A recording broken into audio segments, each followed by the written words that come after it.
আজকে 13 জুলাই 2025 তারিখে ইউক্রেনের আন্তর্জাতিক খবরগুলো নিম্নরূপ। 1. রুশ হামলা অব্যাহত।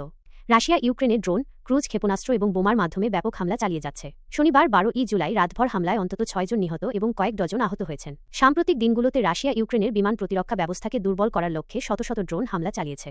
গত সপ্তাহে 70টিরও বেশি ড্রোন ব্যবহার করে সবচেয়ে বড় হামলা চালানো হয়েছিল।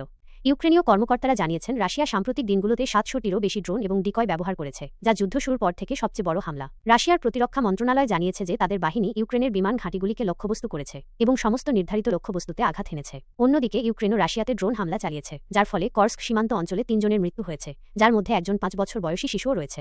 2. আন্তর্জাতিক সমর্থন ও সহযোগিতা। ইউরোপীয় নেতারা ইউক্রেনের জন্য একটি নতুন ইকুইটি তহবিল ঘোষণা করেছেন এবং বিনিয়োগের আহ্বান জানিয়েছেন।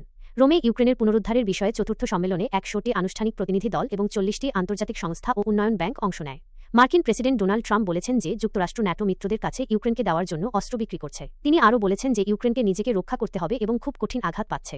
ইউরোপের শীর্ষ মানবাধিকার আদালত রায় দিয়েছে যে রাশিয়া ইউক্রেন যুদ্ধে আন্তর্জাতিক আইন লঙ্ঘন করেছে এবং 2014 সালে মালয়েশিয়া এয়ারলাইন্স ফ্লাইট MH17 ভূপাতিত করার জন্য দায়ী ছিল। 3. চলমান পরিস্থিতি।